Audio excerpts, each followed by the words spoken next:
and you're welcome along once again to another Irish Connection country show with me, Sean Green, your host. And on today's show, we're going to be meeting a multi-instrumentalist who is also in the Guinness Book of Records. He is singer-songwriter Dave Sheriff. We're also going to be meeting a duo all the way from Bristol called the Peppercorns. But to get things underway, we're going to travel to meet a gentleman who is from Norwich, and he is Marc James. Marc, welcome along to the show. Thanks a million for having me, Sean. And thank you for coming and seeing us. Now, listen, Pleasure. Tell us a little bit about yourself, because you're an unknown commodity over this side of the water. I mean, you're well known in your own area in Norwich for what you do on the entertainment business, but tell us a little bit about the history of Marc James. Basically, where I started. Well, we're going back a long while now. I've now been in the business about 16 years. I originally started out with a rock and roll band, as many people do. And we've got a little band together. We were one of the youngest. So I was 17 when I started. So we got a rock and roll band, and after a while I was like, yeah, I need to try something a little different. So then I started going into the country music side of it, which my parents was always listening to. I was always brought up with country music in the house. I was always listening to country music. So I tended to go back into down the country road. And who were some of the influences that you were looking to when you were first starting out? I mean, particularly like you told us just there, you were on the rock and roll side of stuff, and then you switched over to country. What was it that drew you from the rock and roll side of music across to country? Well, growing up, I mean, my mum's a big Charlie Pride fan. So Charlie Pride was always played, you know, every Saturday you wake up, you'd be listening to Charlie Pride. And then I was about 13, we went to one of the festivals, and we saw a band called the Indians, who have been on your show before. Of course, and, yes. They completely changed everything for me. I was a kid, you know, going to some of these shows, and you know, being young, you sit there and you think, oh, I just want to go to bed, I want to go out, want to play.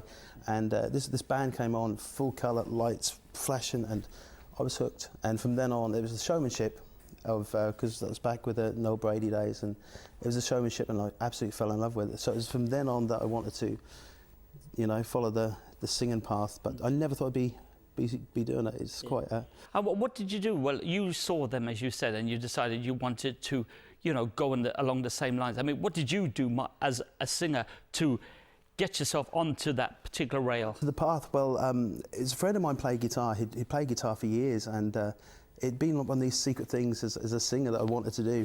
And he said to me, he said, "Oh, should we start a band?" I went, I don't think I can do it.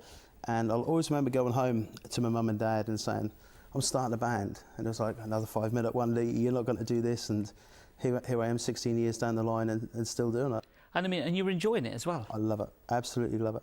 Now, you've also got a big thing happening in your life. I mean, you've got your very first album out, which is called A Little at a Time, which is this particular album. Now, tell us a little bit about this, because your very first album for any artist is very special. It's like the birth of your first child. It's like your very first date with a girl. It's something special. You can never repeat it. It's a one-off. I mean, how do you feel now that you've got your brand new album out there, your very first album out for the people to actually see and hear what Marc James is all about? I'm really pleased. Well, to me, the CD is a collection of everything. It's got some of the Indian influences on there, some of the influences I've had growing up. You know, some of the songs, there's a Charlie Pride song on there, and the last track on there's a song called The Old Man, which is a Phil Coulter song. Phil Coulter song, fantastic song. And because I sadly lost my dad 5 years ago, and Dad was always, ever since I started, Dad was always there. He'd drive the van, he'd be working the desk, and we sadly lost him 5 years ago. And I remember it was one Father's Day, we were driving to a show, and The Old Man came on the radio. And Dad turned around to me and said, you should learn that. And I never thought no more about it till we lost him, and I thought, this is time, I've got to. And it's a very emotional song. It must have been very hard when you were recording it, because obviously things go through your head, don't they? It's a very hard song, even today, you know, when I do it, you know, sometimes it does stir up emotions, but the thing is, I'm not the only person who's gone through it, and if people can see that, then. Because the song that does it for me is a song that C.W. McCall did called Roses for Mama, because when I lost my mum, that's the song that does it for me. Yeah. You know, so I understand from where you're coming from. I mean, how did you go about selecting the other material on the actual album? The other material for the album it's just been songs that I've enjoyed, you know, and to me it's hard to pick songs that run together. I didn't want a song on there which stood out and you thought, that really shouldn't be on that album. So, and there's all cover songs on this one. So hopefully the next album is going to be some original songs. But I wanted like a welcome and Balkaman CD. And of course, you did your Little Indians influence, because Life Is What You Make It, which Life is Is a What You very Make It. popular song that the Indians usually open up their repertoire with. I mean, was the reason you recorded that was as a tribute to the Indians, or was it because you've always liked that particular song? Absolutely. Well, it's a bit of both. I mean, it's as I say, Life Is What You Make It. It's a good song for everyone, especially this day and age. You know, you've got to enjoy life while you're here. You and never, you never know how the it could title turn. tells you exactly, doesn't it? Exactly. So Life Is What You Make It is the first track on there, because the Indians were the influence from the start. So I wanted that to be on the first track. So it's kind of a story in itself with the CD, with the little hidden messages, you know. And also, you recently had over in Ballabuffe in County Donegal the launch of your album as well. Yeah, we had the launch night last weekend, which was a great night. You know, fantastic for me to work with musicians and people I've seen, and you know, for me to be on the same lineup, I still get stage struck by certain people when you meet them. For me, it's an honour. Every person I meet, like today with Dave Sheriff, you know, I think every artist literally all over the world has been inspired by Dave one way or another. So it's an absolute pleasure to be on the same lineup. But you actually enjoyed the album launch as well, didn't you? Because I mean, yeah. It's a place, Ballabuffe, as I was saying to you off camera. I mean, Ballabuffe is a place that's not renowned for sort of dance and stuff like that, because they don't have a lot of regular dancers. And I mean, why did you particularly pick that part of the country to launch your album in? Well, I came over in October. October was the first time I've ever been to Ireland. We went to Donegal, and I absolutely fell in love with Donegal, and I really wanted to launch the album over there, because, as I said, last time I was over, we took a trip. Jill Marcells took us for a trip round Donegal, and I absolutely fell in love with it. And she kept playing Back Home to Donegal in the car.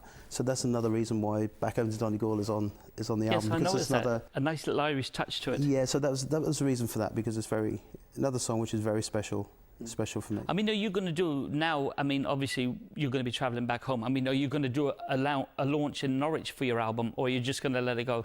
Yeah, I'm probably going to arrange something when I get back home. Everyone's waiting for the album back home now. So how come Ireland got it first? But to me, Ireland deserved it first, because Ireland was always my influence, as I say, with the Indians and, you know, with the Daniel O'Donnell, Dominic Kerwin, you know, I mean, they were my influences, you know, growing up, and so that's why over here it had to be.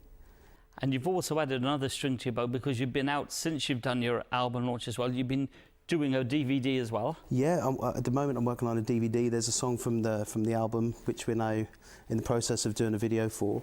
So hopefully there'll be a couple more follow-ups, and then eventually a DVD. Tell us, how did you feel about doing a DVD? I mean, you've made the album, you've appeared on stage, now all of a sudden you're thrust into something else brand new that Marc James has never done before. It's an experience. Yeah, it's a complete experience. I'm one of these strange people. Give me a stage, give me a microphone, I'm happy. Put me in front of a camera, I find it very, very daunting. Yeah, very daunting. But it's something that you could grow accustomed to, I dare say. Yeah, I think I could after a while. Yeah, it's just that you've got to relax into it. That's and it. Yeah, you've got to relax into it. But it's not too bad. It's not as bad as I thought it was going to be. And what is your opinions of DVDs? I mean, do you think they are a necessity where music is concerned for the viewing audience as opposed to just the listening audience? I think in a way it is. I mean, coming from me personally, I enjoy watching DVDs of people, and as well as listening to them. You know, so it depends. It all depends on the person, what people like. Some people like the CD for the car. Some people like the DVD so they can play it at home when they're doing the housework, and you know, that sort of thing. But it all depends on the individual person. And of course you have your own website as well. Yes, I've got my own website, which is www.marcjamesentertainer.com. Which everybody can check out and see all about the album, how to get it, and all that stuff. And they can go on the Facebook link and join the Facebook, Twitter, all the above, and they'll eventually be able to buy the album on there in the next couple of weeks. And now we're going to hear you perform some music for us. Yeah, but before that, Marc, thank you so much indeed for coming in and seeing us. It's been a joy having you on the Irish Connection Country Show. And now, ladies and gentlemen, after hearing the gentleman talk to us, it's about time we heard this man put his lips together to some music. This is Marc James on the Irish Connection Country Show at Noreen Bourne.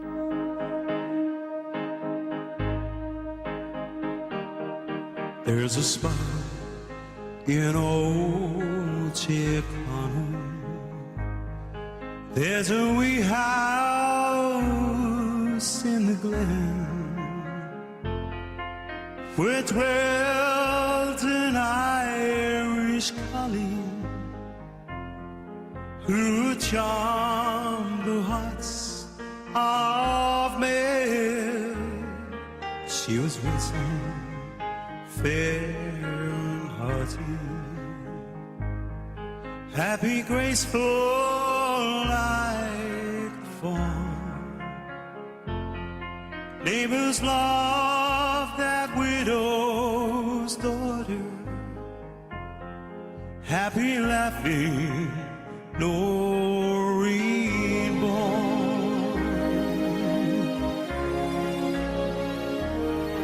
Then one day there came a letter with a passage painted gold to the land where their misery and the Mississippi flows. So she bid farewell to Erin, and next morning at the door, a poor broken-hearted mother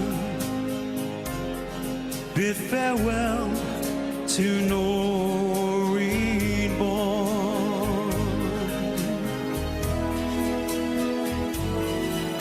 Many years that mother waited, till one morning at the door stood a gorgeous looking lady. Oh, grand the clothes she wore, saying, Mother, don't you know me? Sure, I've only caught a cold, but those purple spots upon her cheeks, the tragic story told. There's a graveyard in Tircano